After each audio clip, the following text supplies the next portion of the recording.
הורסבק. נעשה את המעבר מההמסטרינג קרל, את מתרוממת לישיבה, הרגליים באות דרך הצד, ומעבירה את הרצועות, את הידיות המשולשות לידיים. יופי. נשב בשליש האחורי של הקופסה. אולי ניקח את זה פעם אחת עם ההכנה, כדי להראות איך אפשר קצת לפשט את התרגיל. מרפקים רחבים אחורה, יופי, נעלה רק פעם אחת עם הברכיים כפופות. לחבוק את העוקף, מבט על הידיים מורן, פנים כף היד לתקרה, והבטן והצלעות לאחור, וחזרנו לתנוחת מוצא.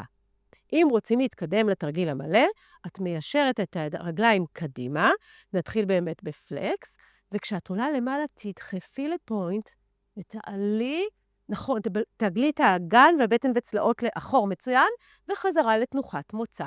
פעם הבאה נעשה עם מעגלי ידיים, אוקיי? אז עלינו למעלה בפוינט, וניקח 3 מעגלים. 3. צורת הגוף היא עגולה, ממש כמו בתרגיל הטיזר. 1 אחרון פלקס, וחזרנו לתנוחת מוצא.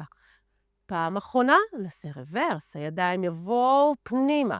3, אנחנו ממש מנסים לייצר ואקום בפאוורהאוס, כשיחזיק אותנו במנח המאתגר הזה, זה כמו טיזר בישיבה, וחזרנו לתנוחת מוצא.